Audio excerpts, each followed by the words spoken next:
Está grabando. Ah, ¿está grabando? Sí, igual esta parte la cortamos. Esta parte la cortamos. Bueno, Dale. comenzamos. Leandro, bienvenido a nuestro podcast. Muchísimas gracias por la invitación. No, gracias a vos. Gracias por haber venido. Bueno, Leandro Piedimonte, perdón, que recién estuvimos viendo el apellido. Sos psiquiatra, ¿no? ¿Nos querés Correcto. contar un poco cómo fue tu formación? Mi formación, bien. Yo me gradué de médico en la Universidad de Buenos Aires y una vez terminada mi formación general como médico, viajé a Estados Unidos, a la ciudad de Nueva York. Durante 6 años viví haciendo investigación, durante 3 años en el departamento de neurocirugía del Hospital Mount Sinai para el laboratorio de enfermedades cerebrovasculares, estudiando fundamentalmente el rol del óxido nítrico en la vasoconstricción aguda post-hemorragia subaracnoidea, que es una forma de accidente cerebrovascular, desde la perspectiva de las ciencias básicas, con animales de experimentación, pero para un departamento que hacía asistencialismo, digamos, que opera pacientes. Bien. El que estaba a cargo de esto era uno de los grandes referentes en cirugía vascular. Y luego 3 años en la Universidad de New York, en NYU, en el Hospital Tisch, estudiando también en el departamento de neurocirugía, en la división de pediatría, tumores infantiles, fundamentalmente méduloblastoma, que tiene prevalencia y es muy maligno, y esclerosis tuberosa, que son tumores benignos pero que generan autismo y epilepsia. Son tumores cerebrales, estamos hablando siempre. Están en otras partes del organismo, pero los que se alojan en el cerebro generan fundamentalmente autismo, retraso mental y epilepsia. Bien. Por eso hay que identificar cuál es el foco primario epileptogénico para indicar el procedimiento y resecar esa tuberosidad, porque si resecas toda, el paciente se queda prácticamente sin masa encefálica y hay que hacer varios estudios para identificar una. Luego vuelvo a la Argentina y seguí trabajando en investigación. Porque justo me llama la atención, ¿se queda sin masa encefálica? Claro, cuando vos ves un estudio de imágenes o eventualmente cuando estás en el quirófano viendo que se realiza una craniectomía y se ve el cerebro, son múltiples las tuberosidades que hay. No son tumores malignos, no metastatizan, no infiltran, no crecen, no infiltran tejidos aledaños, contiguos, pero por efecto de masa pueden generar alteraciones en la actividad eléctrica del cerebro y pueden ser focos epileptogénicos. Por eso se hacen estudios de videoelectroencefalografía, sumado a otros estudios complementarios muy complejos, estudiados por un equipo interdisciplinario, donde se decide cuál es la tuberosidad que genera el foco primario epileptogénico y cuál es la primera a resecar para evitar las convulsiones que son realmente incoercibles. Son convulsiones que suceden varias veces por día, incompatibles con un desarrollo funcional normal. Y cuando decís a resecar, ¿qué significa? Extirpar. Extirpar. O sea, hay una parte del cerebro que la sacás. Que muere directamente, que la sacás. Que la sacás del organismo, correcto. ¿Y la sacás con cirugía? Con cirugía, con una neurocirugía tradicional a cielo abierto, claro, con craniectomía. Son procedimientos tradicionales, como se reseca un tumor maligno, un glioblastoma multiforme o cualquier tipo de glioma, sea del grado que sea. Bien, ahí entendí. O sea, resecar es eso, es abrir. Sí, resecar es sacar. Es como si dijeras extirpar. Extirpar. Sí, lo que pasa es que creo que se usa cuando sacás una parte de un órgano, ¿no? Cuando resecás es como que dividís una parte. Y una parte, claro. Correcto. Si no, sacás, por ejemplo, una colecistectomía. No es una resección de la vesícula, es sacar la vesícula completa. Entera. Igual no sé bien cómo, no me acuerdo bien la nomenclatura quirúrgica. Es una disquisición semántica. Sí, no tiene ninguna importancia. Bien, está bien. Pero estamos al menos en la misma página. Sí, le sacás un cacho de cerebro.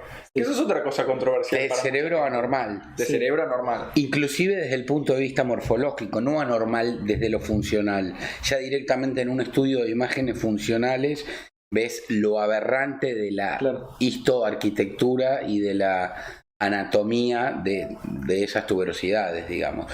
No son compatibles con la histología y la anatomía normal de un cerebro. Claro. Son tumores benignos. Bien. Sí, que eso es un tema, ¿no? Porque tengo entendido que en neurología o en neurocirugía a todos los tumores que generan efecto de masa como que los terminan considerando malignos por el efecto de masa y el incremento de la presión intracraneana o la alteración en la actividad eléctrica del cerebro, correcto. Es paradójico decir benignos, porque son benignos pero generan estas condiciones patológicas. Porque el concepto típico de tumor maligno es cuando es la metástasis. Cuando infiltra y metastatiza, fundamentalmente. Infiltra los tejidos aledaños, contiguos, va creciendo, o eventualmente se desprende alguna célula del tumor, circula. O sea, ¿siempre estamos hablando de cáncer entonces? No. Porque si metastatiza... Es cáncer. Es cáncer. Sí. Si no, no puede metastatizar. Correcto. Está bien. Sí. Bueno, estabas diciendo, después volviste para Argentina. Después volví a la Argentina y entre otras cosas, por ejemplo, haber realizado una maestría en administración de empresas, me involucré. No sabía eso. ¿No sabías eso? No sabía. Sí, hice un MBA acá en Buenos Aires, en una universidad, y después volví a Nueva York a hacer algunas materias en Columbia, en NYU, y a presentar un trabajo en la Universidad de Harvard, en la Facultad de Ciencias Políticas. Bien. Eso fue un poco para ampliar mi espectro y no estar tan estrictamente vinculado, digamos, al área de la medicina y conocer gente de otro ambiente, porque vengo de una familia de médicos y quería ver un poco cómo funcionaba el sector privado y demás, el área corporativa. Claro. Está buenísimo. O sea, que te sentías quizás muy centrado en muchos años haciendo algo muy parecido. Desde pequeño, en las sobremesas, en las charlas familiares y demás, mi padre era psiquiatra, mi hermano es neurocirujano, o sea, prácticamente me crié y ya antes de empezar a estudiar medicina, por decirlo de alguna forma, tocaba de oído algunas cosas. Claro. Entonces, cuando termino mi formación y vuelvo a Estados Unidos, pensé en involucrarme desde el aspecto académico en alguna actividad que no tenga que ver con eso.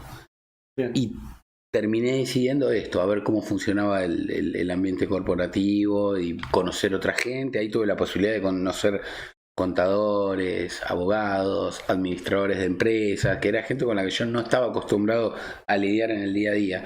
Y simultáneamente comencé a trabajar en la Fundación CENIT para la investigación en neurociencias, que es un centro punta de lanza de vanguardia en la región, en Latinoamérica, en todo lo que es neuromodulación, y yo involucrado en lo que era el seguimiento de pacientes psiquiátricos que eran candidatos a beneficiarse con este tipo de procedimientos, fundamentalmente estimulación cerebral profunda.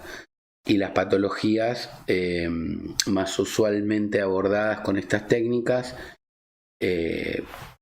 con las que yo estuve involucrado, son trastorno obsesivo compulsivo, síndrome de Gilles de la Tourette y agresividad. Claro. ¿Y qué técnica?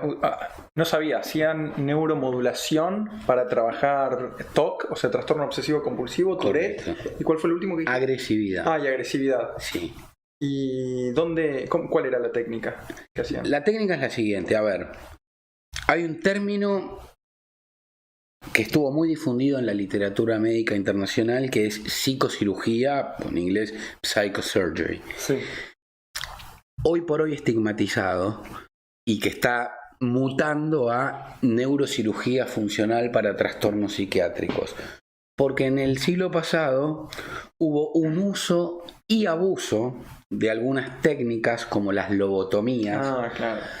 Para abordar, fundamentalmente en Estados Unidos, para abordar estas patologías que involucraban un procedimiento muy cruento. Por ejemplo, el Ice Pick Lobotomy, la lobotomía con pico de hielo, desarrollada por Freeman y Watts. Con pico de hielo. Pico de hielo, así. Suena tremendo, suena que le están picando la cabeza. Pica hielo, es un instrumento punzante que se ubicaba a nivel supraorbitario y se introducía en el cerebro con un martillo. Y con ese instrumento adentro del cerebro se destruían las fibras de sustancia blanca de la corteza prefrontal para aliviar los síntomas, lo cual se lograba, pero al costo de una morbilidad inaceptable. No, y me imagino, o sea, los trastornos después que tenía una persona que le hacen eso, no sé cuánto. Bueno, eso es la morbilidad, que quizás es un término. Bueno. Y claro. Los costos y los efectos adversos que implicaba, digamos, llevar a cabo el procedimiento. Sí, claro. Vos tenés tenés en medicina lo que es la mortalidad, que es la tasa de personas que mueren debido a una enfermedad, y tenés la morbilidad, que es más difícil de medir, pero en realidad se dice que algo es de alta o baja morbilidad, no sé si se le pone un porcentaje, no, tiene alta o baja morbilidad, que es los efectos adversos que trae. O sea, vos qué vas a traer qué morbilidad te trae este tratamiento o la misma enfermedad. La enfermedad tiene una alta morbilidad. No te mata quizás, pero no te deja moverte. No te deja caminar. Y si hablamos de psicocirugía, sí. Así es como lo habías dicho, ¿no? Sí. ¿Qué significa? ¿Que es una cirugía para abordar trastornos psiquiátricos? Psiquiátricos. Psiquiátricos. O sea, por psiquiátrico, no por psicológico. Si digamos. Uno es exquisito y trata de abordarlo desde el punto de vista etimológico, no sería del todo atinado, porque uno no opera la psiquis. La psiquis es algo abstracto. Uno opera el tejido neural, claro. El cerebro. La psiquis es el interjuego entre este tejido neural y lo psicológico, es decir, la actividad mental, lo vincular, lo interpersonal y lo cultural.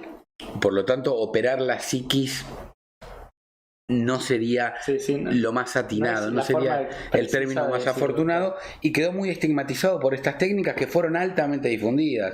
También las practicaron Edgar Moniz, Almeida Lima, hubo mucha gente. Esto le valió a esta gente ganar el premio Nobel, el uso de estas técnicas, pero el abuso de estas técnicas les costó que después se lo retiren. Claro. Ganaron el premio Nobel y después se lo retiraron. Freeman era neurólogo, no era neurocirujano, e iba en una suerte de casa rodante motorizada, recorriendo pueblos por Estados Unidos. Lobotomizando gente. Lobotomizando gente. No lo puedo creer. Sí, lobotomizando gente. Esto desde el punto de vista del costo de la salud pública fue favorable, porque permitió la desinstitucionalización de un amplio número de pacientes, incluidas personas, digamos, como la hermana del expresidente John Fitzgerald Kennedy, y de Edward Kennedy y de Bob Kennedy, inclusive creo que la hermana o la esposa del director de teatro Tennessee Williams. Son personas que tuvieron, o sea, que les hicieron lobotomía. Eso es interesante porque te muestra un poco que la estigmatización que hay de estas técnicas, que digamos estamos todos de acuerdo que hoy en día no vamos a hacer una lobotomización, que tenemos otras formas de trabajar. Lo interesante es que en ese momento, evidentemente, era lo mejor que había, porque si se lo estás haciendo a la hermana del presidente de Estados Unidos, es una persona que no solamente tiene mucha plata para acceder a lo que quiera acceder, y está bien, sino que está educada, que tiene la mejor información posible y, sin embargo, toma esta... No se lo hizo un brujo. Claro, exacto.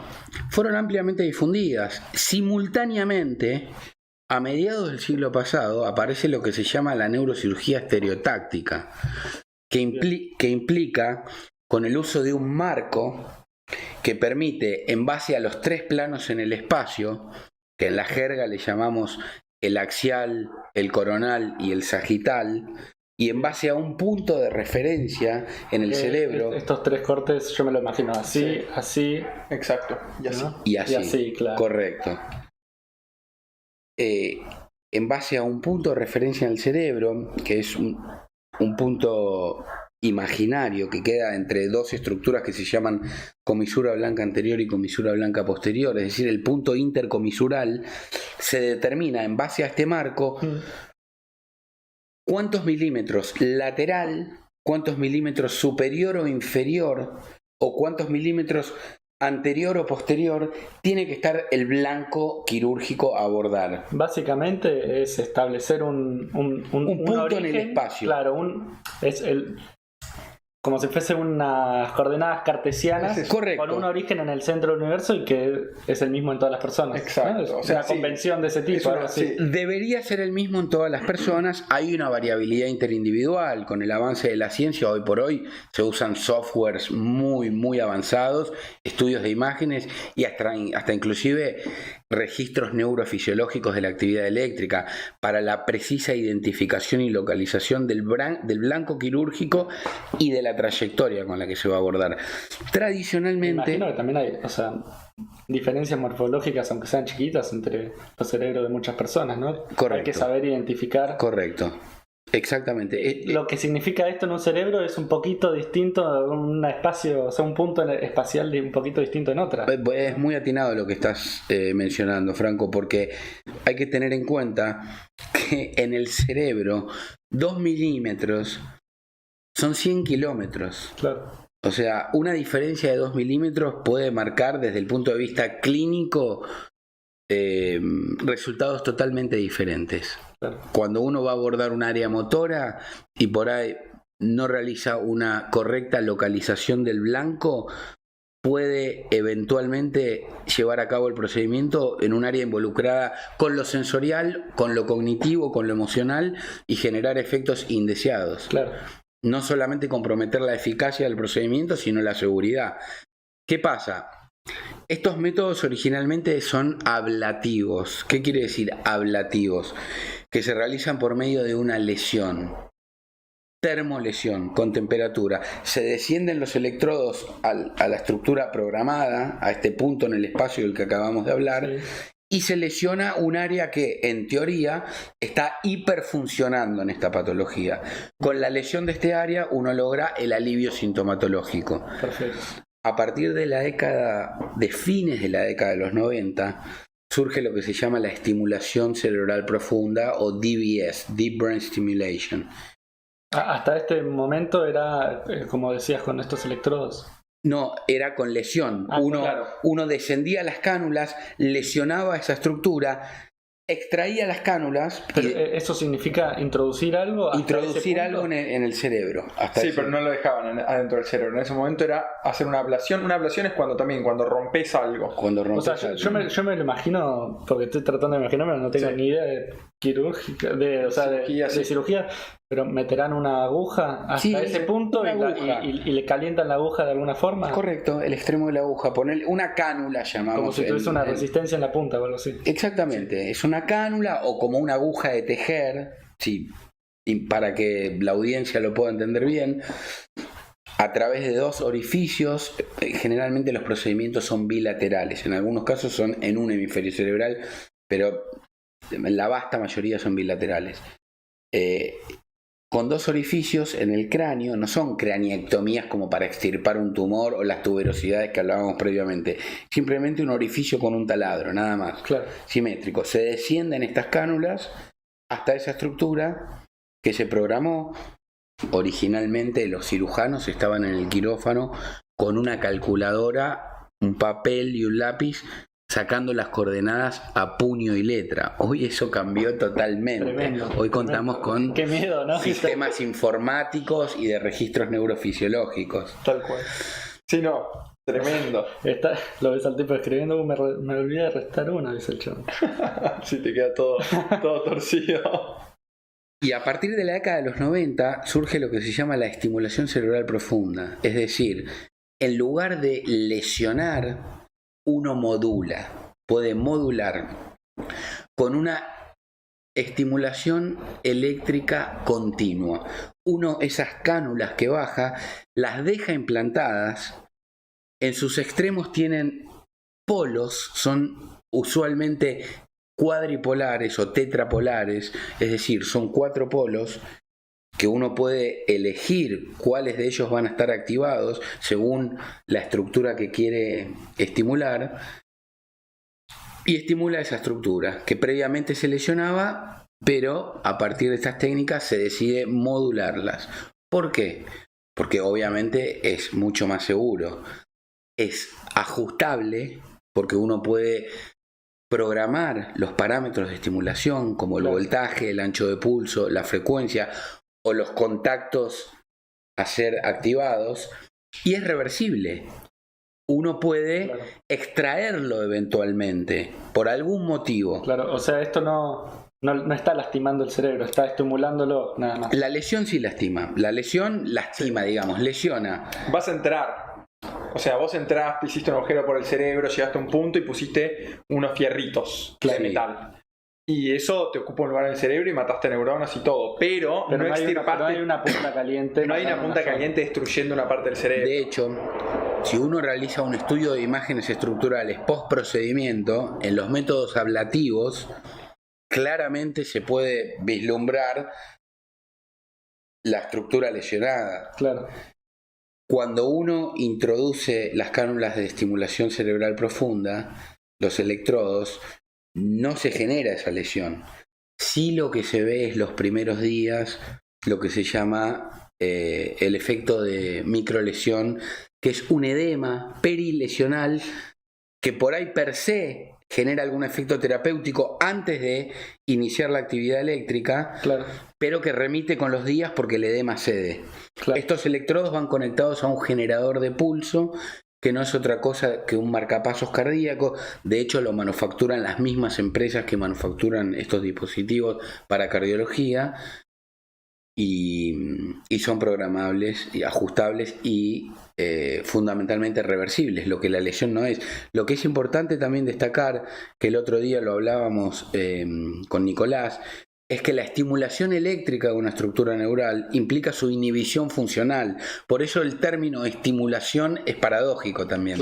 Uno está inhibiendo en lugar de estimular. Sí, eso yo de hecho no lo sabía hasta que me lo contaste vos. O sea, yo pensaba que uno con actividad eléctrica estimulaba, pero después, pensándolo bien, tiene mucho más sentido que inhiba, porque vos estás tirando una estimulación eléctrica que podés controlar hasta cierto punto, pero en términos generales es una estimulación inespecífica, sin información alguna. Entonces, vos lo que haces es alterás el funcionamiento normal de la neurona, entonces de alguna manera esa neurona ya no está haciendo el trabajo que tiene que hacer.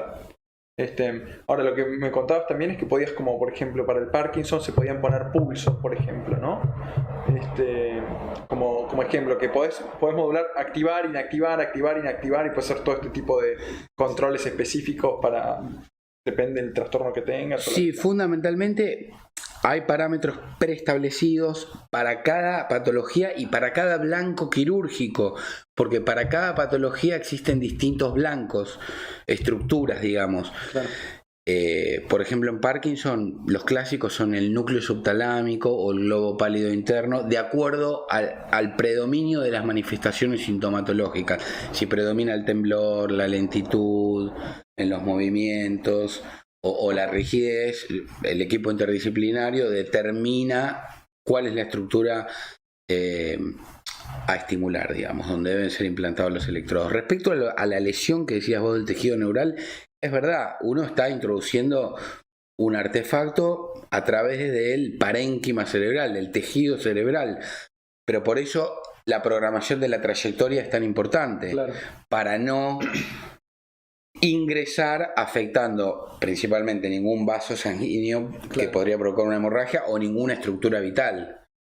Cuando uno va a medir la presión intracraneana de un paciente bajando una cánula hacia un ventrículo, que son estructuras que contienen un líquido dentro del cerebro, también está descendiendo cánula. Y no necesariamente eso implica que va a dejar un déficit funcional. Sí, no es muy difícil. Pongo con una sola cánula, salvo que rompas una arteria. Inclusive a veces hay varios descensos y ascensos hasta llegar al blanco correcto. Hoy por hoy, fundamentalmente en líneas generales, lo que se hace es una programación por imágenes con un software. En el caso del equipo donde trabajo yo, es un software de fabricación nacional que determina cuáles son las coordenadas, digamos, lo que hablamos antes. ¿A qué distancia va a estar en relación a los tres planos del espacio? Lo hace automático, digamos. Lo hace en base a la fusión de distintos estudios por imágenes y a una reconstrucción tridimensional del cerebro. Claro. Hasta hace unos pocos años, esa era la herramienta definitiva. O sea, esa herramienta es la que determinaba cuál iba a ser el blanco y la trayectoria. Hoy se sigue usando eso, pero además se utiliza lo que se llama el semi-micro registro intraoperatorio. ¿Qué quiere decir? Uno va descendiendo a donde le indicó la programación por imágenes, pero va registrando la actividad eléctrica de cada estructura a nivel que va descendiendo. Bien. Y cada una tiene un patrón y uno lo ve en un monitor. Sí. De manera tal que cuando uno, por ejemplo, quiere abordar una estructura pequeña en las profundidades del cerebro, como el núcleo subtalámico de Lewis, en base a la programación por imágenes, luego, durante el procedimiento, el registro neurofisiológico nos determina si esa programación fue tan fidedigna como debería serla o si debería haber una modificación. O sea, buenísimo. Vos sabés, mientras está bajando, cuál debería ser el registro de activaciones que hay a distintos niveles. Vos decís, y si se da, según lo que te decía el software, está yendo bien. Si se da, estás bien. Si no se da, el registro neurofisiológico de la actividad eléctrica te dice, por ejemplo, en realidad era medio milímetro más arriba. Claro. ¿Querés café, Frank? Está buenísimo. Sí, dale. Y también estaba, previo al semi-micro registro intraoperatorio, lo que se llama la estimulación con macroelectrodo, que en vez de registrar la actividad eléctrica del cerebro, la cánula estimulaba y uno, en base a la respuesta del paciente, infería qué estructura estaba estimulando, porque correlaciona la estructura con la función. Algo que me hiciste pensar antes, de cuando estamos hablando de lo chiquitos que son los pequeños cambios del cerebro, o sea, con pequeñas distancias recorremos kilómetros, por así decir. Eso es tan así y hay tanta diferencia entre cerebro y cerebro que se hacen cirugías con pacientes despiertos hoy en día. Correcto. Entonces se van... yo no sé nada de neurocirugía específicamente. Lo que estaba diciendo, la respuesta que tiene el paciente a distintos lugares, que muchas veces me imagino que puede ser o motora o de la forma en la que puede pensar una cosa u otra, ¿no? Correcto. ¿Eso lo hacen dormido o despierto cuando van viendo las distintas respuestas? Ambas. Por ejemplo, un blanco quirúrgico tradicional para la agresividad es el hipotálamo posteromedial. La técnica tradicional era la hipotalamotomía posteromedial bilateral. ¿Esto para qué? Para la agresividad. Agresividad incoercible. Agresividad incoercible, sí. No hablamos de una persona impulsiva, ofensiva, agresiva. Hablamos de auto o heteroagresividad incoercible. ¿Qué es lo que se sacaba? ¿Qué parte El hipotálamo posteromedial. El hipotálamo posteromedial. Sí. Sí, que eso es una región del cerebro, para los que tampoco importa mucho que lo sepan, pero es la estación previa para llegar a la corteza, y la corteza, o sea, todos tus sentidos pasan por el hipotálamo y del hipotálamo pasan a la corteza. Esa es como la función principal del hipotálamo, para que se den una idea más o menos de qué estamos hablando. No sé esta región del hipotálamo de qué se ocupa exactamente. Pero... Bueno, tiene distintas funciones. Una, por ejemplo, está vinculada con la actividad neurovegetativa, autonómica. ¿Qué sucedía? Vos decías el tálamo. Yo me confundí con el tálamo. Está bien, no importa. Está bien. Yo dije, claro, está bien. Sí. Dije, qué raro esa región, pero me quedé pensando, el hipotálamo es cualquier otro lugar. Que acabo de quedar como un tarado frente a todos mis compañeros. No importa. Yo quiero ver a tus alumnos con esto. Profesor de neurofisiología. Se llaman muy parecidos. Hipotálamo se con llaman tálamo. muy parecidos. No, tálamo, me quedé pensando en otra cosa. Perdón. De manera tal que uno sabe que si llega al blanco quirúrgico correcto, si uno estimula ese área, tiene que tener una respuesta autonómica después Nico, si querés explicarlo, del sistema simpático. Entonces, en forma intraoperatoria en el quirófano, uno dice, en base a las coordenadas que programé, ya estoy en el blanco quirúrgico donde debería lesionar, por ejemplo. Sí. Para cerciorarme, antes de lesionar, voy a estimular, y si estoy en el área correcta, yo debería tener una respuesta simpática. Claro. ¿Qué quiere decir esto? Que el paciente va a tener midriasis, aumento del tamaño de las pupilas, aumento de la presión arterial, aumento de la frecuencia cardíaca. Entonces dice, correcto, estoy en la estructura. Claro. Pero es mucho más fidedigno lo que se usa ahora, el registro fisiológico de la actividad eléctrica. Yo eso no tenía idea que se hacía. Sí, buenísimo. Sí. Que tiene cada región de tener su patrón de onda, digamos. Exactamente, correcto. Me parece increíble. Es increíble. Está medido al milímetro, mapeado todo el cerebro, cuáles son las respuestas, cuáles... Y hay regiones mapeadas y regiones no tan mapeadas. Correcto, claro. Correcto. Fundamentalmente en DBS lo que está más mapeado son las regiones más profundas, los ganglios de la base, porque de hecho se llama estimulación cerebral profunda. Ojo, existe la estimulación cortical también, con electrodo para epilepsia, para dolor, para otras patologías, pero fundamentalmente lo que más se usa y está más difundido es la estimulación profunda del cerebro. ¿Cuál es la diferencia entre profundo y cortical? Cortical es la corteza. Es la corteza. Es todo, porque nosotros... O sea, profundo es que es profundo dentro del cerebro. Correcto. Sí, para la persona que no sabe, digamos, vos tenés, el cerebro está hecho de neuronas, ¿no? Y las neuronas tienen un cuerpo que se le dice soma, pero bueno, es el cuerpo donde está... y tiene una serie de conexiones. Está bien, que tiene axones y dendritas. Las dendritas por lo general sería de donde recibe la información y el axón hacia el camino por el que la envía. Entonces vos tenés toda la corteza, claro, por así decir. Toda la corteza está toda hecha de cuerpos de neuronas, de somas, y es sustancia gris. Y después tenés toda sustancia blanca, ¿sí? Que va a otros núcleos donde hay otras neuronas con las que sinapsan. Uno es el tálamo del que ya hablaba antes, sí. Que es y después de ahí tenés más sustancia blanca, que son los cuerpos de la neurona, estos núcleos profundos de los que estamos hablando, que bajan a el cuerpo. ¿A qué? Hacer una midriasis, por ejemplo, como decías recién. Aumentar tu presión, a que muevas el brazo, a aumentar la frecuencia cardíaca, por ejemplo. Y vas a tener regulaciones autonómicas, que son todas estas, que suelen ser más automáticas, la midriasis, tu frecuencia cardíaca, la presión, que son todas cosas que vos no controlás. La presión de tu sangre, la presión sanguínea no la controlás. Son cosas autonómicas. Y que estaban, como decías recién, reguladas en gran parte por el hipotálamo en todo lo que es la cuestión simpática más que correcto. Que bueno, eso ya... Bueno, para no meternos demasiado tampoco. Y podemos seguir en realidad con lo que vos haces, porque una cosa de la que estuvimos hablando antes era lo de empezar el podcast, era este tema de la terapia electroconvulsiva. Sí. ¿Nos podrías decir, o sea, de qué se trata o cómo llegaste a eso? Fundamentalmente yo llegué a eso porque estoy involucrado, a partir de esto que venimos hablando, en lo que es el ambiente de la neuromodulación. Yo soy miembro fundador de la Sociedad Argentina de Neuromodulación, que es el capítulo local de la INS, la International Neuromodulation Society, la Sociedad Internacional de Neuromodulación. Bien. Yo ingresé en este ámbito por estar involucrado con estimulación cerebral profunda, que es un método invasivo, pero la neuromodulación tiene métodos invasivos y no invasivos.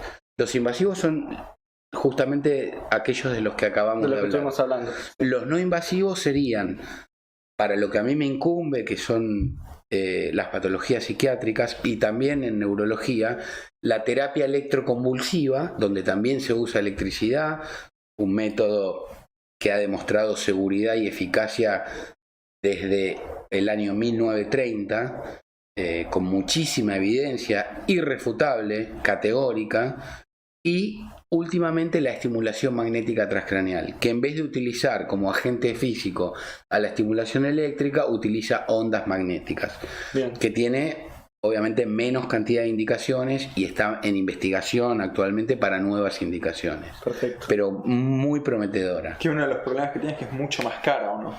Bueno, el equipo de estimulación magnética. ¿Vos te referís, Nicolás, a las sesiones o al dispositivo? Al dispositivo. Bueno, sí, el equipo es caro. En Argentina hay un equipo de estimulación magnética de fabricación nacional en Rosario que lamentablemente no cumple con los parámetros de estimulación para los que está aprobado en depresión, por ejemplo, por la FDA, la Food and Drug Administration de Estados Unidos, que es la entidad regulatoria, que sería el análogo de la ANMAT acá, de la Administración Nacional de Alimentos, Medicamentos y Tecnología Médica, que es la entidad que regula y aprueba los fármacos o los procedimientos o los dispositivos médicos.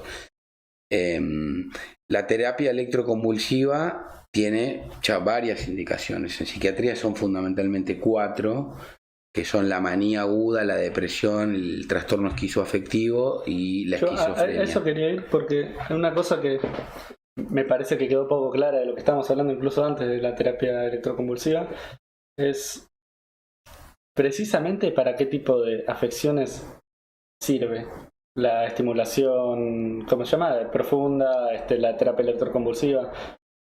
Y otra cosa, ¿la terapia electroconvulsiva sirve para las mismas cosas que los electrodos que se les ponía a la gente, por ejemplo, en la estimulación profunda? Muy buena pregunta. En algunos puntos sí se solapan.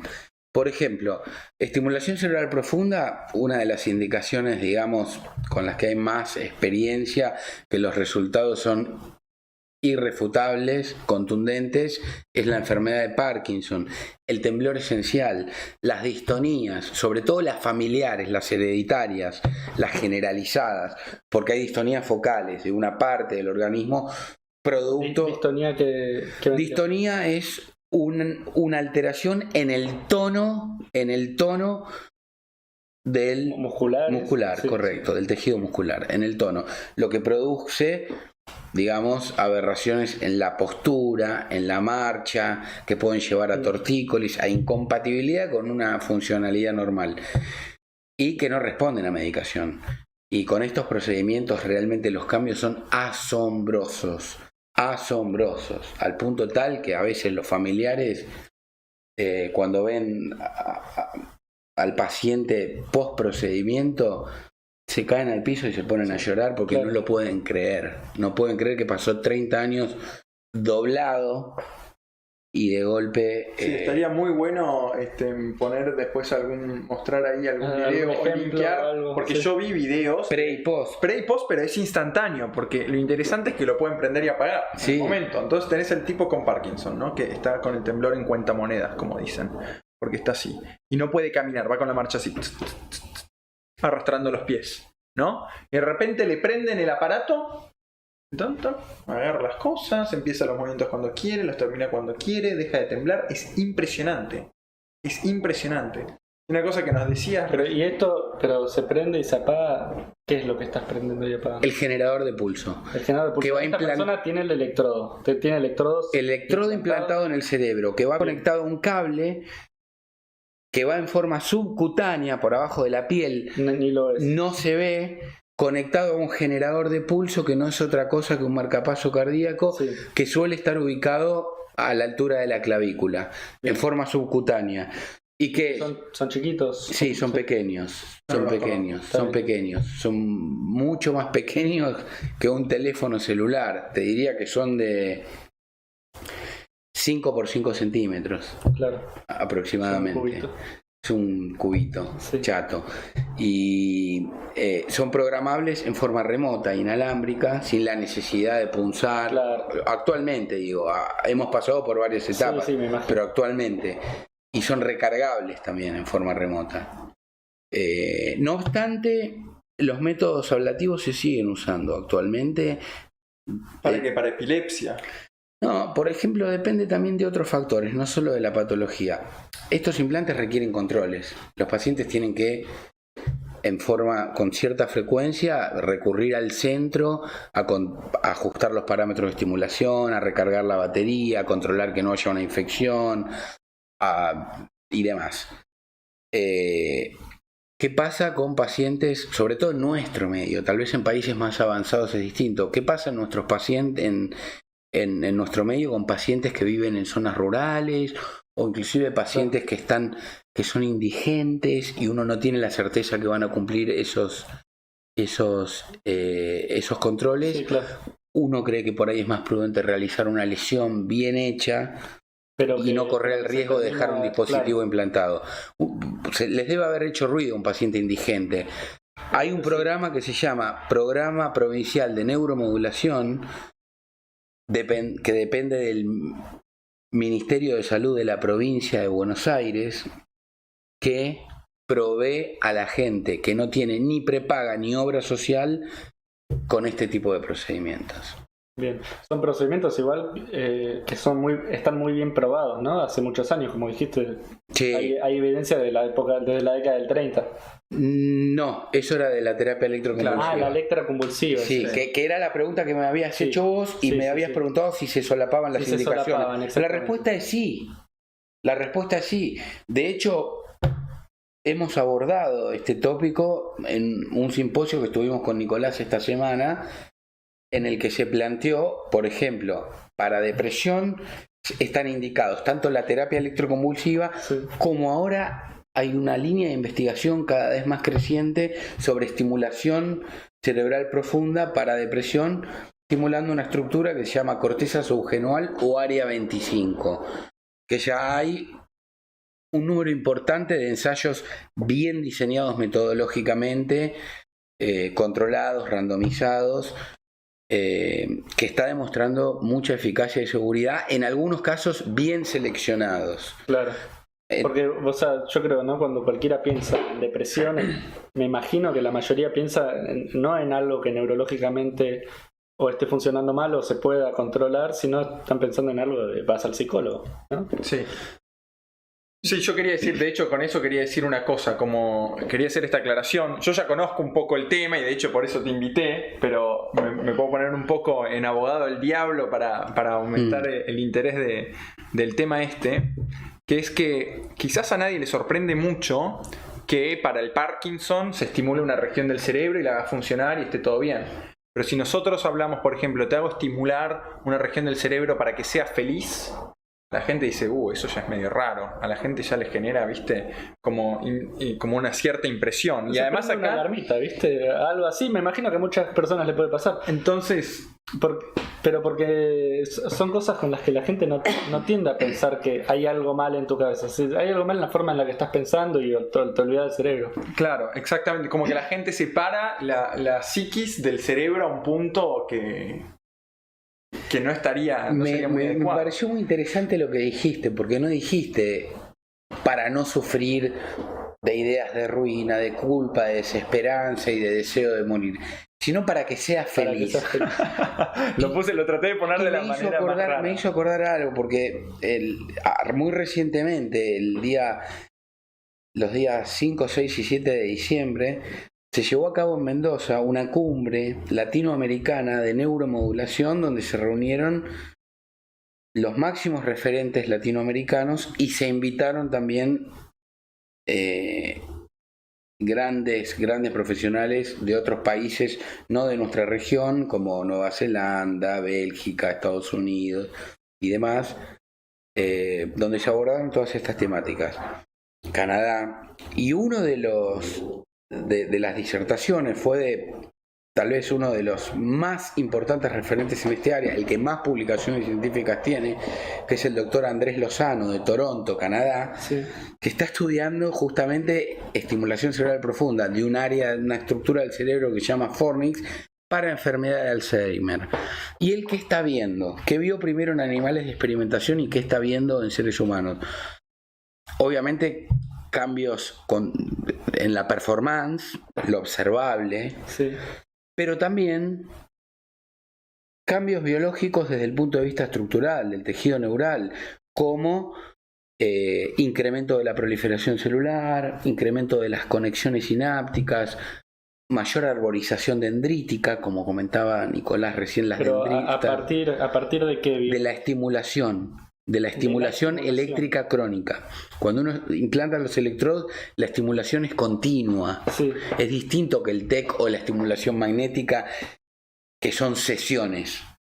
En este caso la estimulación es continua. Es continua. Entonces se está viendo cambios para una patología que hasta el momento, a pesar de haber invertido muchísimo esfuerzo y miles de millones de dólares, no ha habido grandes avances desde el punto de vista del abordaje terapéutico. Las herramientas con las que contamos, socioambientales y farmacológicas, son muy limitadas. En teoría, no solo no logran revertir ni detener el proceso, sino que simplemente lograrían enlentecer el progreso de la enfermedad. No hay grandes avances desde el punto de vista terapéutico y él está estudiando cómo revertirlo. Sí. Entonces, es muy prometedora, digamos, es tan prometedora que si esto realmente termina funcionando, yo creo que muy probablemente le valería el premio Nobel, muy probablemente. Seguro, sí. Seguramente. Si hubiera un buen avance ahí, seguro. De hecho, Alim Benavid, quien desarrolló y diseñó la estimulación cerebral profunda para Parkinson, estuvo nominado al premio Nobel, porque fue un hito en la historia de la evolución de la enfermedad. ¿Y qué pasa? Él empezó a hablar de las mejorías cognitivas a partir de la estimulación cerebral profunda. Y una pregunta que yo le hice en el auditorio, yo puse a pensar en la historia de los implantes mamarios. Cuando surgen los implantes mamarios, originalmente eran pura y exclusivamente para reemplazo de la glándula post-mastectomía por neoplasia, por tumor. Era inconcebible e inaceptable desde el punto de vista ético utilizarla con fines estéticos. Claro. Era inmoral. Claro. Y fíjense cómo estamos ahora. Entonces yo le pregunté, ¿qué va a pasar dentro de 30, 40 o 50 años si alguien se quiere implantar un electrodo independientemente de la existencia o no de patología, sino simplemente para mejorar su performance, porque quiere ser el CEO de una corporación, por ejemplo? Y la respuesta fue que él cree que sí, que hoy se usa para pasar de acá a acá, pero que en el futuro va a ser para pasar de acá a acá. Exactamente. Espectacular, ¿no? Sí, buenísimo. Es tremendo. Es algo que recontra da para discutir. ¿Cuánto hay acerca, por ejemplo, de CRISPR y la mejora genética, ¿no? Sí. Que si vos podés pagar por tener tus hijos, no solamente que tengan ojos azules o lo que sea, sino que sean resistentes a tal más fuertes, viste, más altos, o para que sean soldados, por ejemplo. Bueno, sí, ni que hablan, son más ni hablan. Para que sean soldados. Este va a manejar una compañía, claro. Este va a investigar. Eso quiere decir que estas herramientas hay que dejarlas en los ámbitos, en las manos de las personas correctas. Correcto, exactamente. Y bueno, justamente para abordar la pregunta inicial, empecé a involucrarme con lo que es TEC y estimulación magnética porque estoy involucrado en la neuromodulación invasiva y me interesa también la no invasiva. Sí. Vos habías preguntado si es más caro, y sí es más caro. Hay equipos de estimulación magnética en Argentina que son bastante accesibles y acaban de entrar al mercado 2 equipos. Uno ruso que no sé si se pueden mencionar valores en esta. Sí. En el mercado local está a $65.000. Y uno fabricado en Dinamarca que cuesta $35.000. Ahora, ¿cuánto cuesta el aparato que usás para la terapia electroconvulsiva? Aparentemente ronda los $5.000 y investigando en internet la semana pasada vi que están en venta equipos como el que vemos nosotros, exactamente el mismo modelo y la misma marca, a $1.500. ¿Pero eso sale el equipo? Eso sale el equipo. Porque lo que podemos, si querés puedes contar un poco mejor cómo es la terapia electroconvulsiva, porque esto es una de las cosas que nadie tiene en cuenta. O sea, porque a mí me parecía interesante todo este tema, porque genera cierta controversia el tema de la terapia electroconvulsiva. Si querés contar un poco cómo era antes y cómo es ahora. Sí. La terapia electroconvulsiva implica la descarga de una corriente eléctrica en forma bilateral, no invasiva, desde la piel, en el cráneo, en la calota, en la cabeza, que obviamente llega a la corteza y genera una convulsión, una, digamos, alteración de la actividad eléctrica del cerebro que conduce a movimientos propios similares a los que ocurren en algunos tipos de epilepsia. La actividad tónico-clónica. O sea, cambia el tono muscular y genera movimientos tipo sacudidas. Claro, pero ¿estás consciente en esto? Bueno, ¿qué pasa? Originalmente se practicaban con el paciente despierto, lo cual era bastante cruento. Si bien la eficacia existía y se lograba el objetivo que se buscaba, el paciente, digamos, no la pasaba muy bien. Hoy por hoy, el procedimiento se lleva a cabo bajo anestesia general, bien, relajación muscular endovenosa también, se usa propofol para anestesiar, succinilcolina para relajar los músculos y con monitoreo cardíaco, de manera tal que el paciente ni se entera del procedimiento. Claro. Está totalmente anestesiado y con relajación muscular para que la actividad tónico-clónica no sea tan florida. Claro. Porque en su momento podían generar algún tipo de lesión. Es una técnica altamente efectiva y altamente segura. Más aún ahora que se practica en este marco, como acabo de mencionar. Sí, de hecho, yo una de las preocupaciones que tuve cuando lo estaba viendo, la succinilcolina es interesante, es un, no sé si es lo mismo, es un curarizante básicamente. Correcto. Que es lo que se usaba como veneno en las flechas, o sea, había ciertas tribus, no sé de qué origen, que te envenenaban, que en realidad es un tóxico, no es un veneno, pero no importa, con eso y te paralizaban, no puedes moverte más. Y bueno, paralizás al paciente para que no tenga las convulsiones, pero le paralizás hasta, claro, para que no tenga la manifestación convulsiva, pero le paralizás hasta el diafragma. Y yo decía, no puede quedarse sin respirar. Y estaban los anestesiólogos al lado y dicen, no pasa nada, esto se le va en un segundo, como mucho son unos segundos que no respira y después tiene la bolsa que lo hacen respirar. Ni siquiera está intubado ni nada de lo seguro que es el procedimiento. Es altamente seguro. Y después le ponen un manguito ¿vieron cuando te miden la presión? Te inflan y para medir la presión lo que haces es igualar la presión arterial. Entonces lo inflas y cuando la igualás, la sangre no puede pasar más. Claro. ¿Está bien? Entonces tapás la sangre que llega a la mano. La mano tiene no le llega el curarizante, este fármaco. El relajante muscular. La succinilcolina. Entonces vos ves al paciente que tiene la convulsión. Mueve el dedito.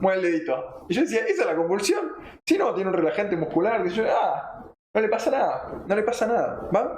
Mueve el dedito. Es lo único que hace. Claro, porque la sangre no pasa, pero sí pasa el estímulo nervioso. Entonces exactamente. Exactamente. Porque lo que se evita es el flujo de sangre, claro, pero no la actividad eléctrica de las membranas, claro, de los nervios. Correcto.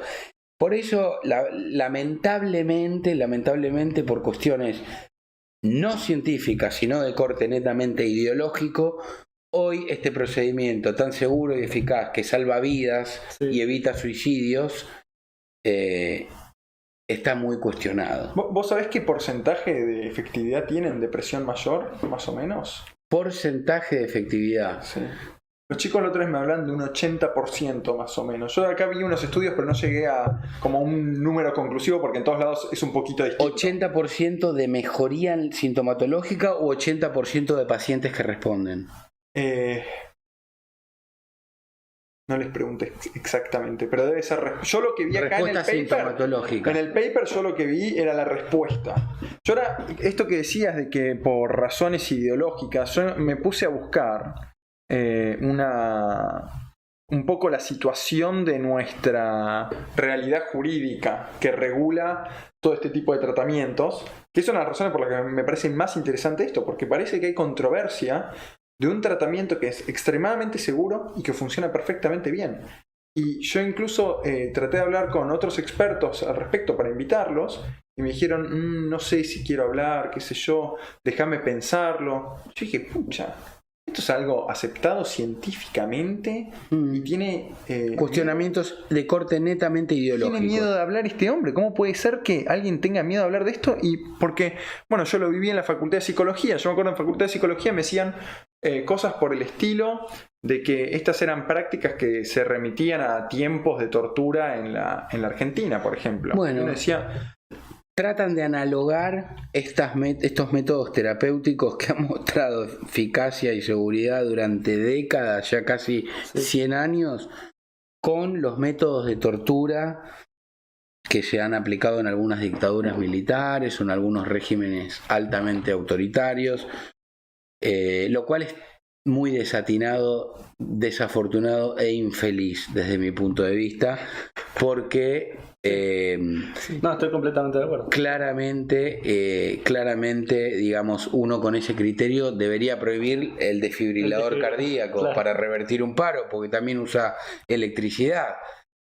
No tiene ningún sentido. El cerebro es un órgano del cuerpo que responde a agentes físicos y agentes químicos que han demostrado servir para lograr un alivio en el paciente, un beneficio en la condición que tienen, y estos planteos son fundamentalmente de connotación ideológica, no tienen un fundamento científico. Ahora, yo quiero marcar que esto no es algunas personas, por lo que estuve viendo yo, diciendo esto está mal, sino que en lo que es salud mental tenemos una ley que regula, que tiene algunas cuestiones que son un poco extrañas, como dice cosas como que la salud mental es una construcción social, se mete mucho con todo lo social y el tema de los derechos. Y bueno, lo que me había dicho uno de los expertos en terapia electroconvulsiva es que buscara ente regulador terapia electroconvulsiva, y lo busqué y encontré esto. Si lo puedo leer un segundito para que nos demos una idea de cuál es la situación. Son 2 párrafos, tarda 1 minuto.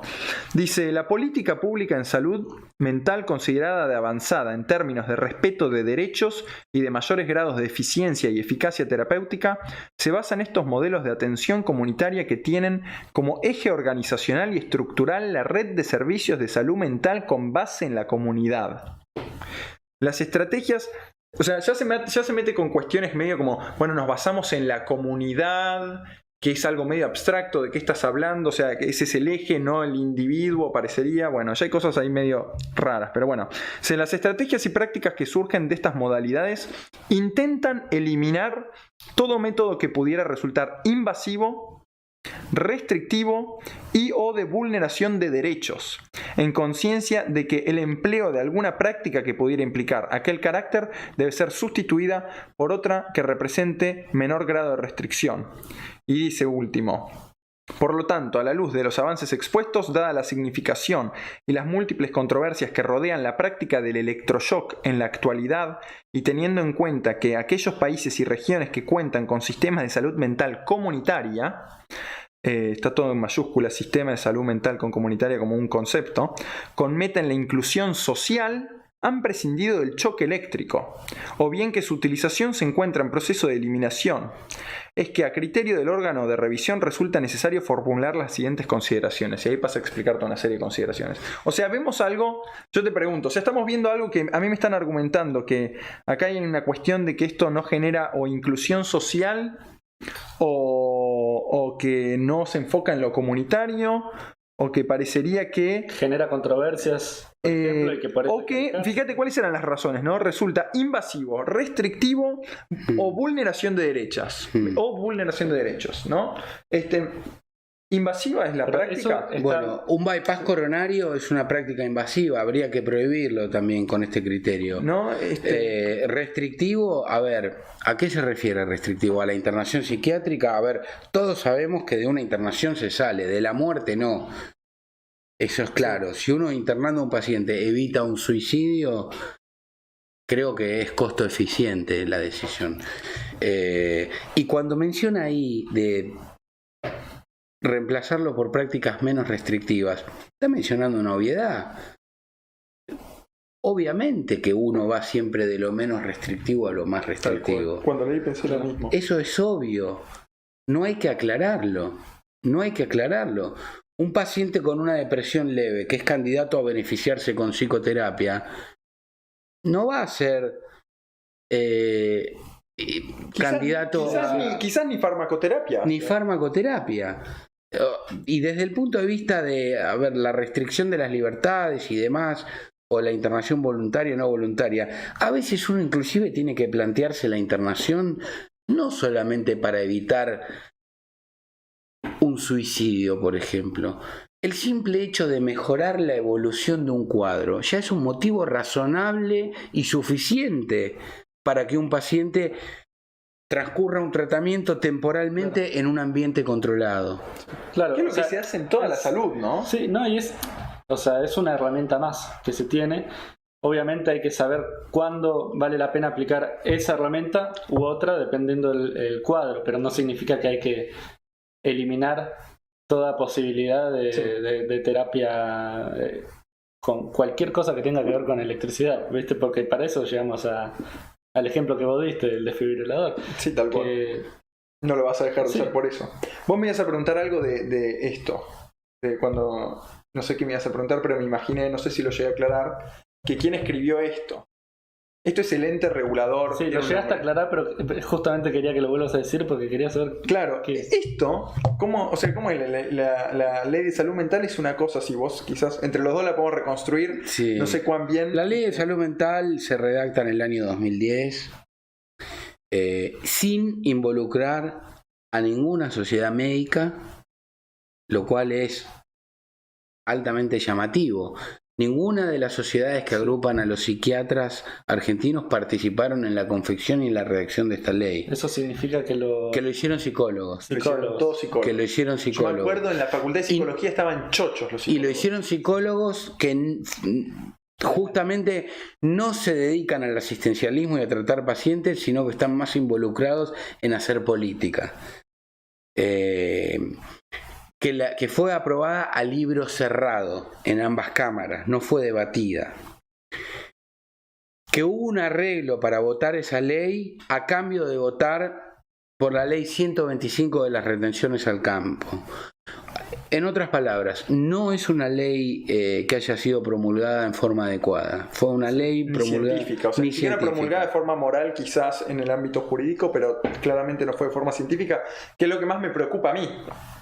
¿No? En definitiva, porque si vos sos medio chanta a nivel del gobierno, qué sé yo, pero estás promulgando una ley que funciona, bueno, de última, pero encima no tiene el beneficio de la ciencia, digamos, que es la que nos lleva a que todas estas cosas funcionen, que las cámaras filmen. Y es una ley que, por ejemplo, postula que, por ejemplo, que la medicación nunca debe ser indicada para sustituir la necesidad de acompañamiento terapéutico o como método de castigo.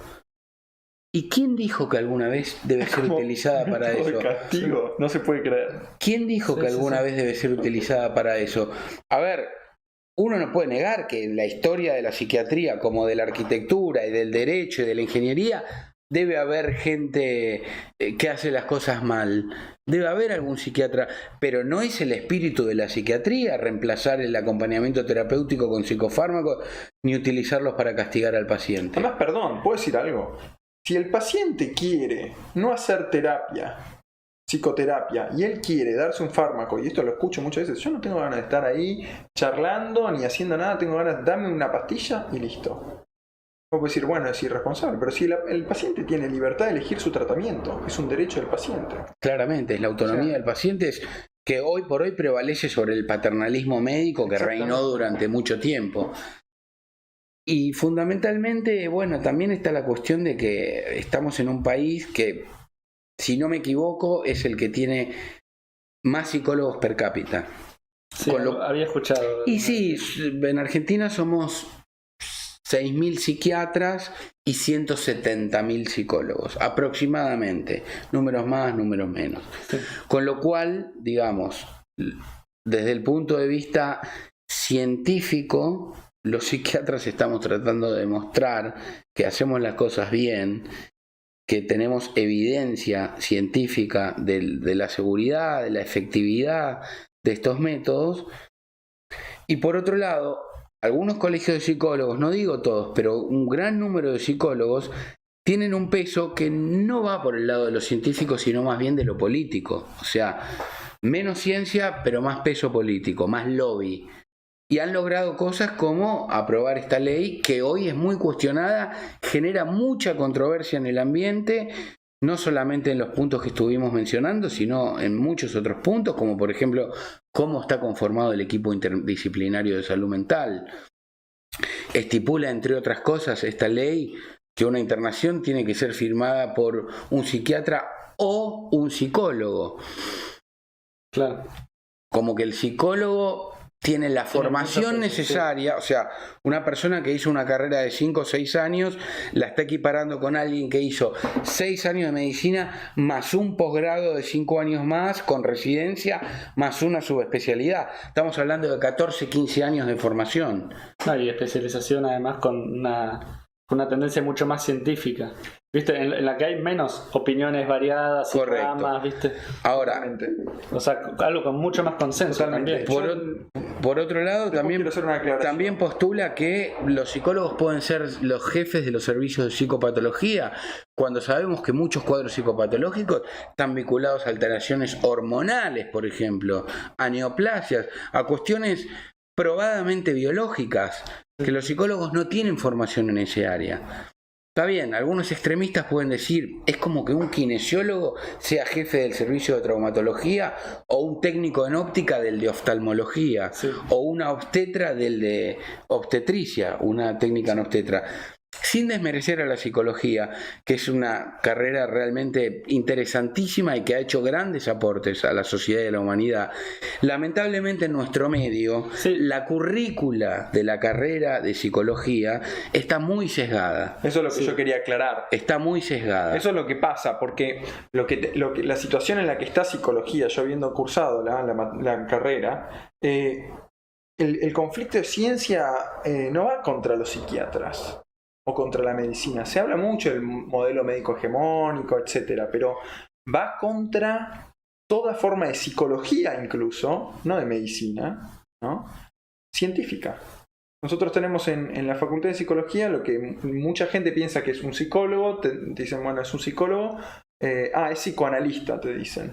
Y igualan psicólogo a psicoanalista, ¿no? Y es una cosa que la gente ya tiene metida en la cabeza en nuestra sociedad, de tanto que predomina el psicoanálisis por sobre otras terapias que en cualquier guía son las que se recomiendan. Son la terapia cognitivo-conductual, por ejemplo, o la terapia conductual, principalmente, entre otras, ¿no?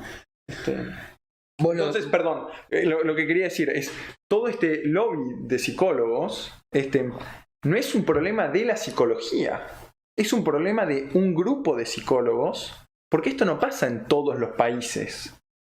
En el resto de los países, ¿hay restricciones que vos sepas a la terapia electroconvulsiva? ¿En España? En España es de primera elección, primera línea. A veces antes de iniciar, según el paciente en particular, antes de iniciar la terapia psicofarmacológica, directamente se hace TEC. En Canadá también, en Estados Unidos también. En Argentina aparentemente es un método de tortura.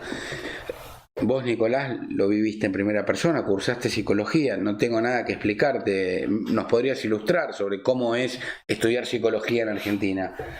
¿Cómo es estudiarla? Seguro. Bueno. ¿Qué es lo que dice la carrera? Ahora, la currícula, digamos, el programa de la carrera de psicología, de las 30 y algo materias que debe haber, creo que aproximadamente, por lo menos el 70% son de psicoanálisis. Totalmente. Nadie va a desmerecer la técnica psicoanalítica, porque es una obra maestra diseñada por un médico neurólogo que se dedicó a estudiar cerebros y a correlacionar el cerebro con la conducta, y cuando él vio que no lograba ningún hallazgo, plantea claramente en Introducción de Psicología para Neurólogos que él va a desarrollar esta teoría, pero que con el transcurrir del tiempo y el avance de la ciencia va a haber otras explicaciones.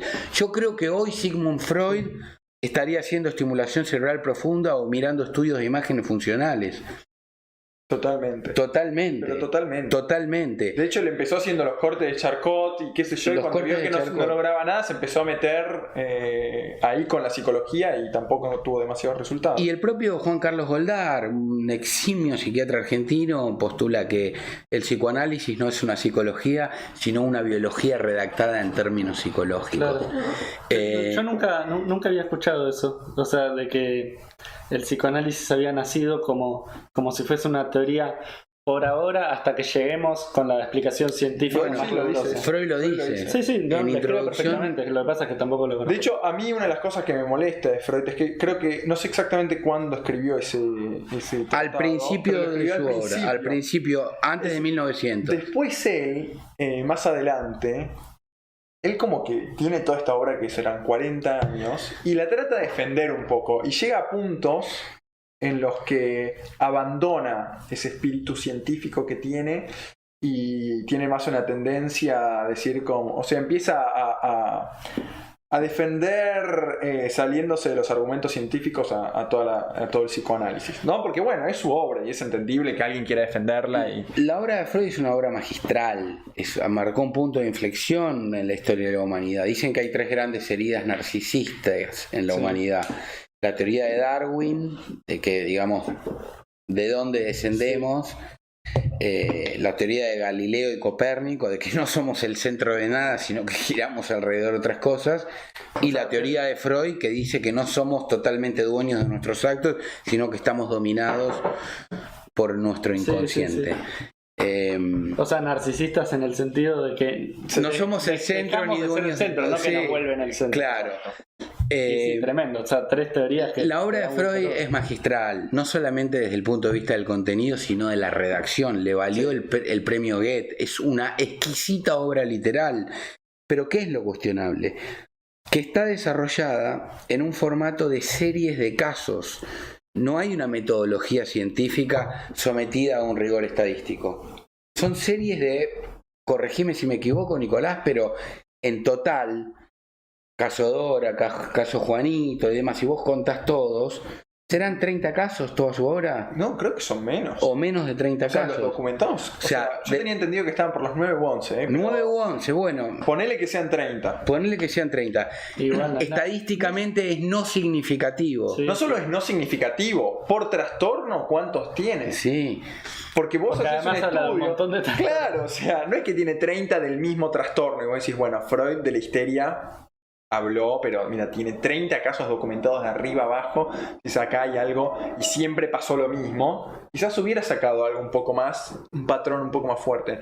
Muchos argumentarán que tuvo más pacientes que eso y esos fueron los casos estereotípicos quizás, ¿no? Que él consideró documentables.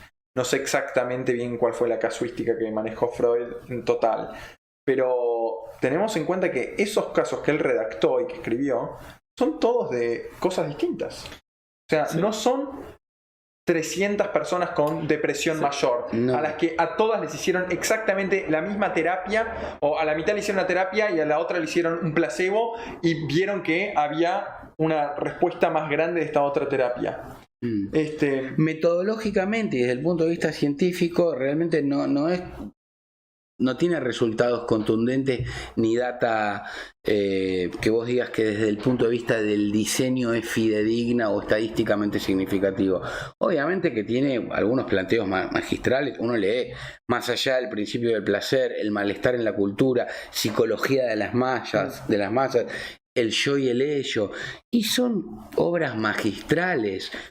Pero de ahí a traspolar esos postulados de Austria de 1800 a Buenos Aires de 2019 y tratar de utilizar esos métodos para lograr un alivio sintomatológico, me parece por lo menos desafortunado. Sí, y es lo que sucede. Una teoría buena y armada con buenas razones, porque se necesitaban respuestas en algún punto, ¿viste?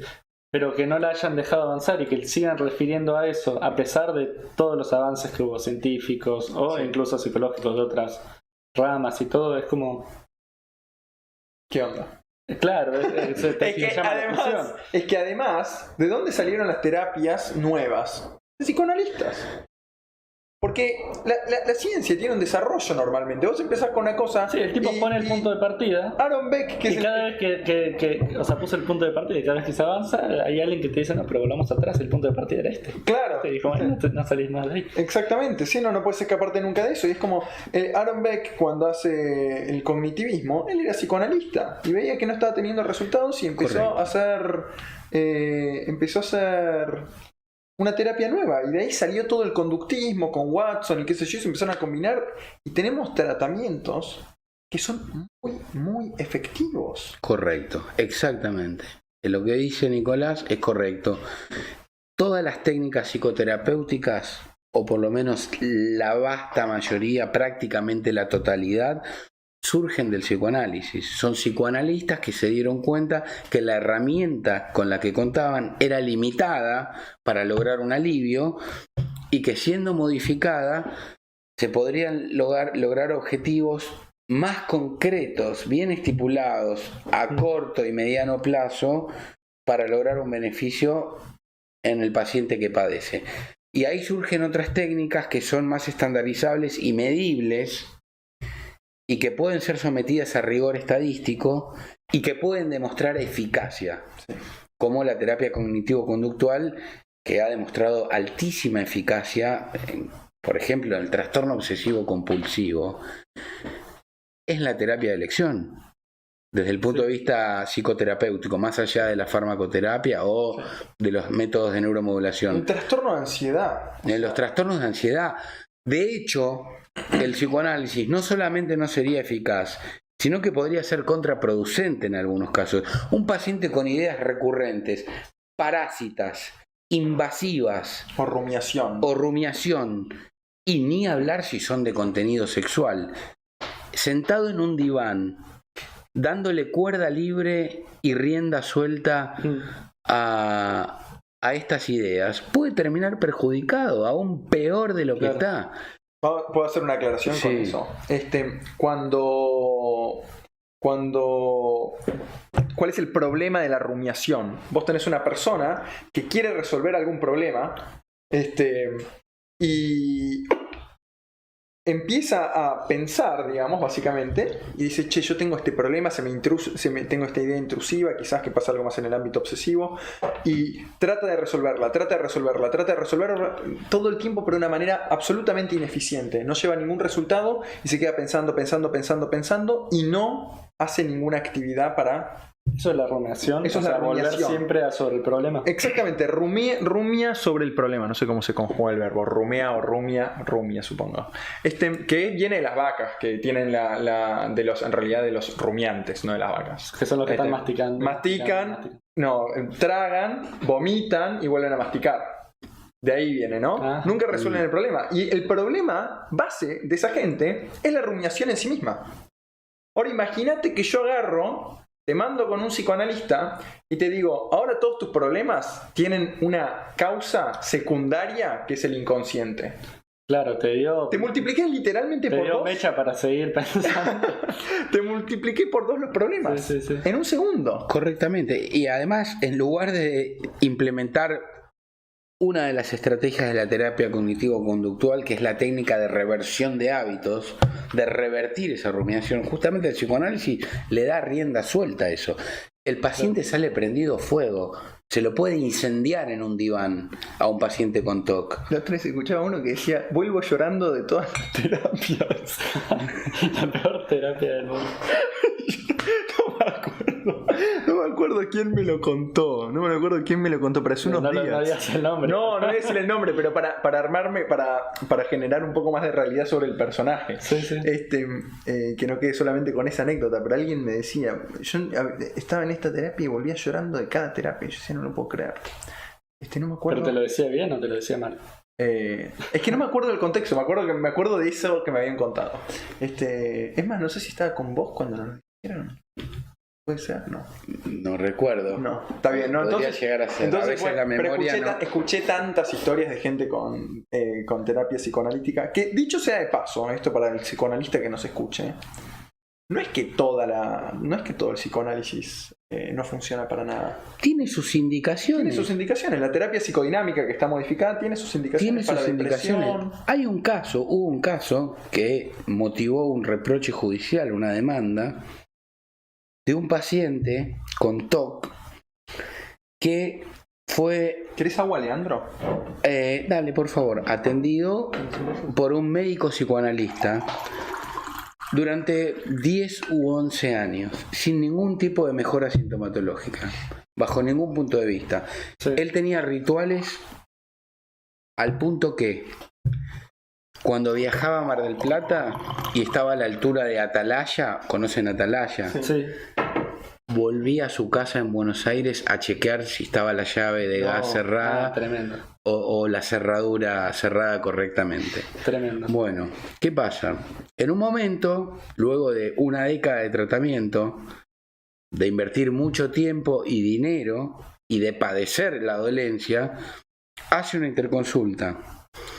Le indican paroxetina con un alivio sintomatológico significativo, prácticamente una remisión de los síntomas, lo que motivó un juicio al otro profesional por no haberle informado que existían otras alternativas. Es que imagínate, pero es que va contra la ley. Eso. Si vos estás 10 años con una persona para ayudarlo con un problema, 10 años no, vos estás un año con una persona y no ves ninguna mejoría, tenés que pensar seriamente. Sobre todo en un caso donde hay remitirlo a otro profesional. Sobre todo en patologías donde está demostrado que se puede lograr un alivio notable con farmacoterapia y combinada con terapia cognitivo-conductual.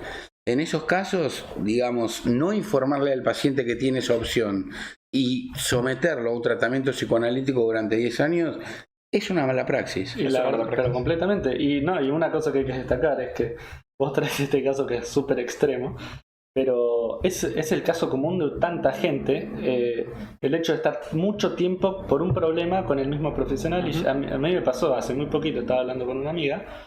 Me dice, viste, ella me hablaba a favor del psicoanálisis. Me dice, a mí me encanta mi psicólogo, qué sé yo, viste.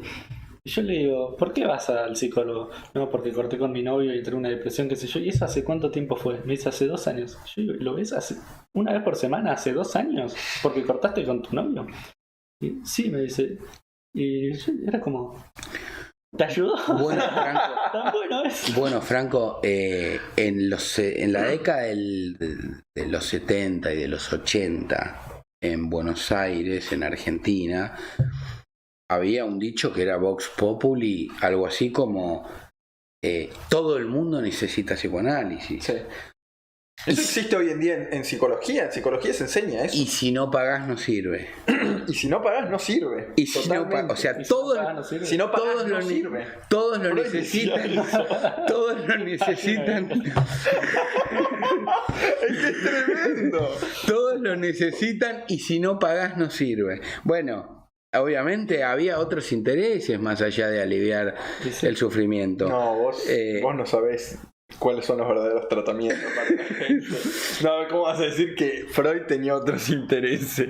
¿Y qué pasa con el tema del psicoanálisis en Argentina? Para hacer una breve reseña histórica, a principios de los 80, la APA, la Asociación Psicoanalítica Argentina, permite por primera vez a los psicólogos formarse, hacer la carrera didacta, es decir, formarse como psicoanalistas, hacer el curso de psicoanálisis y graduarse de psicoanalistas. Eso sucede en 1981, 1982, por ahí. Sí. Obviamente con intereses comerciales, digamos, ampliar el espectro de alumnos que tenían, como hoy sucede con las maestrías de psicofarmacología, donde van psicólogos que no están autorizados legalmente a prescribir psicofármacos, pero hacen maestrías de psicofarmacología o psicoinmunoneuroendocrinología, que le incumbe al ambiente médico. Lo propio sucedió con el psicoanálisis en su momento. Era una técnica que claramente derivó de la medicina, está, desarrollada y diseñada por un médico neurólogo que era Sigmund Freud, por otro médico que era Jacques Lacan, como mencionó bien Nicolás. Otro médico desarrolló la terapia cognitivo-conductual, que fue Aaron Beck, y así el amplio espectro de psicoterapias que existen actualmente. Eran herramientas del campo de la medicina, o sea, la escucha y la palabra eran propias de los médicos, que después en 1950 surge la era de la psicofarmacología, y hoy lamentablemente en el ambiente donde vivimos, en nuestro ámbito, es como que el médico da pastillas y el psicólogo hace psicoterapia. Sí, es terrible. Cuando en realidad todos los abordajes fueron diseñados por médicos. ¿Qué pasa? Para cerrar esto, a principios de los 80 se les permite hacer la carrera de psicoanálisis. Y a mediados de los 80, durante el gobierno de Raúl Alfonsín, se les otorga a los psicólogos la matrícula para ejercer el asistencialismo, es decir, para tener un consultorio y atender pacientes. Hasta el momento tenían otro rol: selección de personal en recursos humanos de las empresas, hacer test proyectivos y demás. Nicolás sabe mucho más que nosotros de esto. Pero desgraciadamente poco más que nosotros, porque a mí me enseñan psicoanálisis en la facultad. Es todo lo que se enseña. Ese era el rol de los psicólogos. Y a partir de los 80 se les da el buen visto para tener una matrícula que les permita ejercer el asistencialismo. Claro. Bueno, y hoy por hoy ya están haciendo maestrías de psicofarmacología y van a ir por la medicación. Algún día van a querer medicar, no les extrañe que algún día quieran medicar por lo menos algunos fármacos, las benzodiazepinas, los ansiolíticos, lo cual genera un gran dilema y una gran controversia y mucha confusión. Es que hoy en día, si vos me preguntás a mí, hay ciertas áreas de la psicología que no se enseñan en medicina. Vos decís, estamos todos locos. ¿Cómo no vas a enseñar neuropsicología, que es el estudio de las lesiones del cerebro? O sea, es el estudio de las funciones cerebrales y la generación de módulos, que vos viste un poco de Fodor en filosofía. Generar módulos específicos para ver qué función cumple cada región del cerebro, según las lesiones de guerra que había en el momento. Te hace un mapeo y te enseña cómo pensar. Es un modelo para pensar en cómo analizar el cerebro. Es algo que digo, ¿cómo nos va a enseñar esto que es súper anatómico y técnico en medicina? ¿Cómo no se va a enseñar la terapia cognitivo-conductual en medicina? Algo básico, cómo se trata un trastorno de ansiedad, ¿no? Un ataque de pánico. Digo, ¿cómo no se va a hacer esto? Y después pasa esto, el psiquiatra sale, el psiquiatra no sabe, yo lo vi muchas veces, el psiquiatra sale y te medica, de repente están con benzodiazepinas los pacientes con trastornos de ansiedad, y vos decís, le está generando una dependencia, y después cuando no tenga la benzodiazepina en el bolsillo va a tener una conducta, o sea, le va a faltar el reaseguro y va a empeorar su ansiedad. Y después no le vas a poder sacar la benzodiazepina, ¿viste? Y nunca hizo TCC y encima está yendo un psicoanalista. Está todo desintegrado. Y esta falta de integración es terrible. Hoy por hoy creo, igual quiero decir, se dividió la medicina y la psicología, ¿no? Por como contabas vos. Yo creo hoy en día que es muy bueno tener una persona especializada para hacer una psicoterapia como la terapia cognitiva conductual. Porque el trabajo que lleva a hacer acompañar a un paciente adentro del subte, por ejemplo, no sé cuántos psiquiatras estarían dispuestos. Las terapias de exposición. Por ejemplo. Una persona que tiene miedo a subirse a un subte o a viajar, no puede viajar, empezás a poco. Nadie duda de la importancia del trabajo interdisciplinario. Es la única forma de trabajar bien. Pero hay cosas que hacen ruido. Por ejemplo, desde el punto de vista de la nomenclatura, hoy en las prepagas y en las obras sociales, cuando los psiquiatras tienen que especificar qué tipo de servicio prestaron, es CM, control de medicación, como si fuera lo único que hacen. Sí, como que controlan la medicación y nada más, sí. Cuando los psiquiatras fueron los que diseñaron todas las técnicas psicoterapéuticas que existen en la actualidad. Es una desintegración terrible. Es una desintegración terrible, claramente. Por eso hoy por hoy hay una gran puja dentro del ambiente de la salud mental entre aquellos, digamos, que defienden la teoría Foucaultiana de que no hay trastornos mentales, de que simplemente el paciente es alguien que sufre producto de una sociedad enferma y que no tiene un trastorno per se, ni siquiera, mucho menos una alteración neurobiológica. Aquellos que están en el medio, que simplemente no se la juegan y no tienen por qué hacerlo tampoco, y aquellos que defienden a rajatabla el rol de los psiquiatras y están muy preocupados por la situación actual que estamos viviendo en términos de esta ley de salud mental. La estaba buscando recién, pero es muy larga. Quería ver si encontraba algunos de los fragmentos interesantes. Sí. Bueno, interesante. Bueno. Y volviendo un segundito nada más a lo de atrás y podemos ir terminando. Vos habías dicho que sos fundador de una asociación, ¿no? Soy uno de los miembros que fundó la Sociedad Argentina de Neuromodulación, la SANE. que es el capítulo de la... Me encanta justo SANE, como sanar, de la International Neuromodulation Society, de la Sociedad Internacional de Neuromodulación. Y la neuromodulación incluye las terapias que estuvimos hablando, ¿no? De estimulación profunda, la electroconvulsiva, la magnética Correcto. Y la otra. Y hay técnicas de neuromodulación química que en psiquiatría todavía no se han usado. ¿Es con fármacos eso? Sí, pero no administrados a nivel sistémico, no circulan en todo el organismo. Tópico o algo así. Lo que se hace, se implanta, como se implanta un generador para la estimulación cerebral profunda, una bomba de infusión intratecal. Intratecal, ¿qué quiere decir?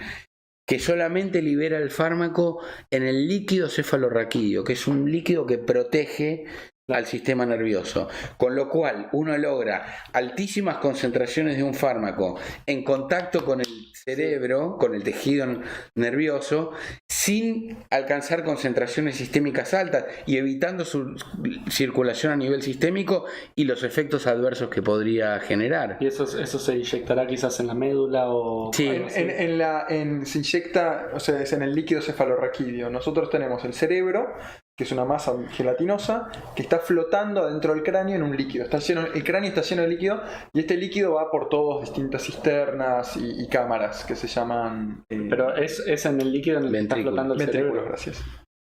Sí. Y este líquido tiene conexión con, por ejemplo, toda la médula, por eso yo me... Sí. O sea, protege, a ver, el sistema nervioso central es encéfalo y médula espinal. Sí. El encéfalo es cerebro, cerebelo y tronco del encéfalo, que a su vez este último es mesencéfalo, protuberancia y bulbo, y después médula espinal.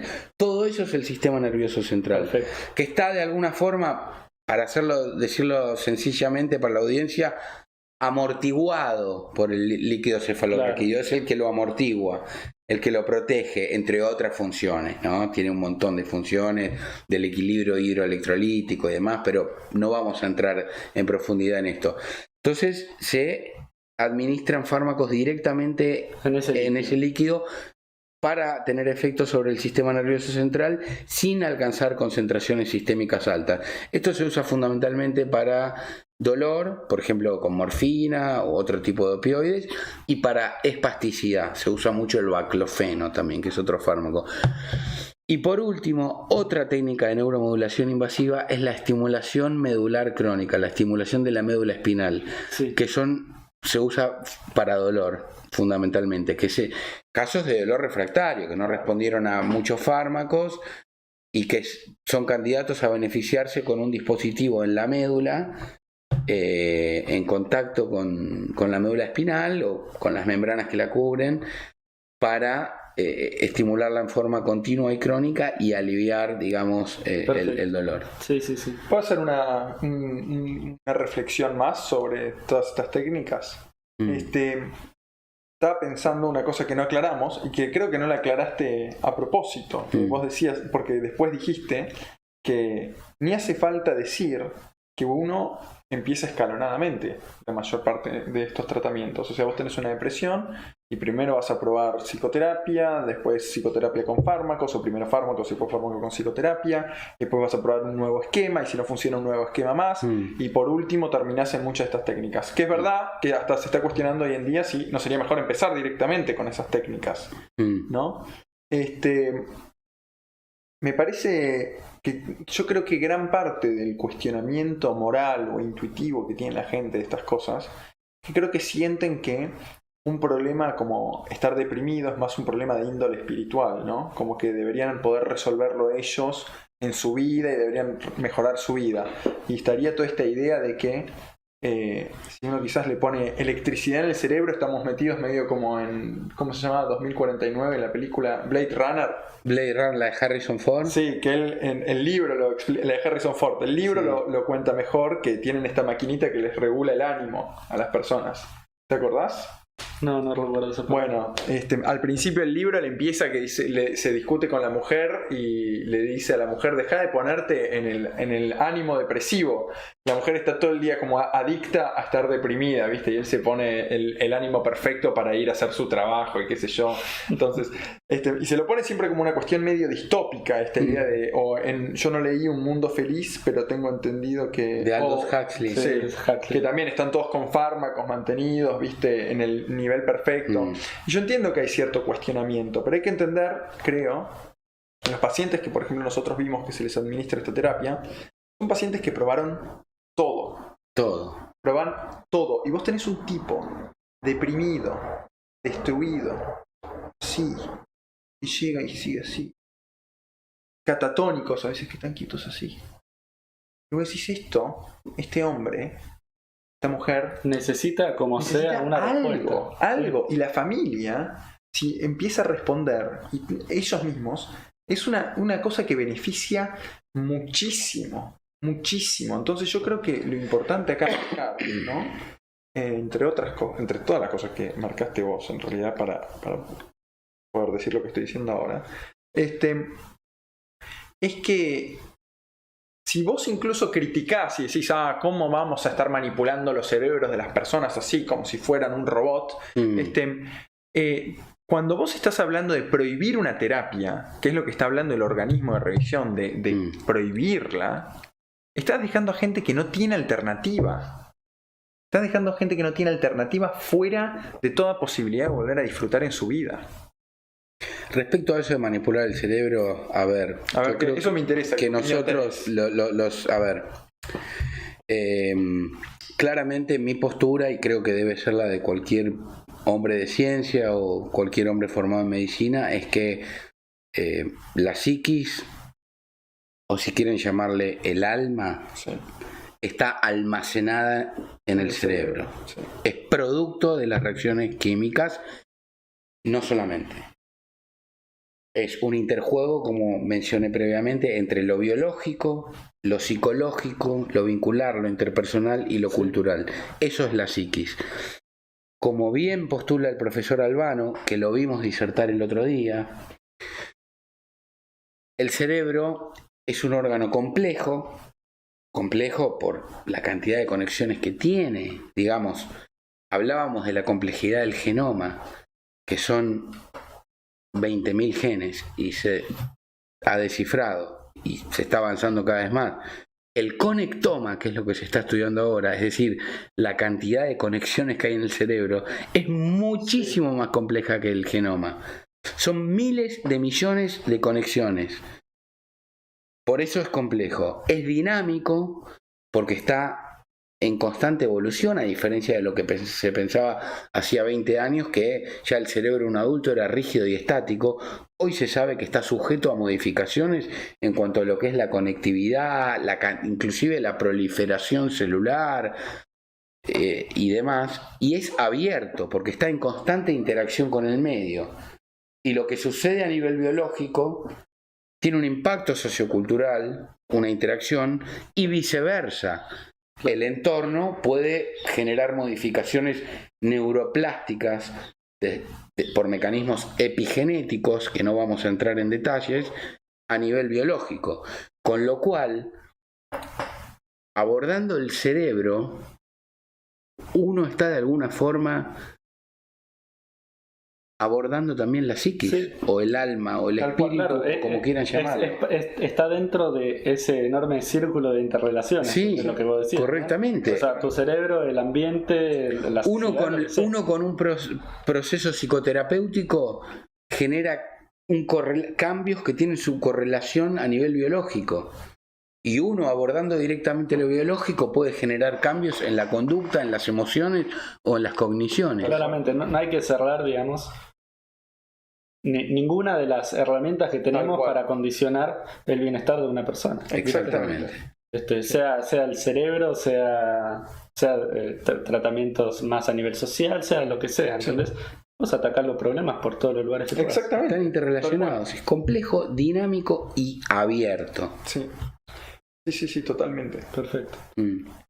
Bueno, creo que podemos cerrar acá. Estuvo re interesante. La pasé re interesante. Bueno, muchísimas gracias. Para mí fue un placer también. La verdad, chicos, muchísimas gracias por haber venido. Muchísimas gracias. Gracias, Leandro. Gracias, Nicolás. Gracias, Franco. Bueno. Terminamos. Listo. Espectacular. Vamos a ponerle stop a eso. Salió bien, ¿no? Salió bárbaro. Sí, me encantó.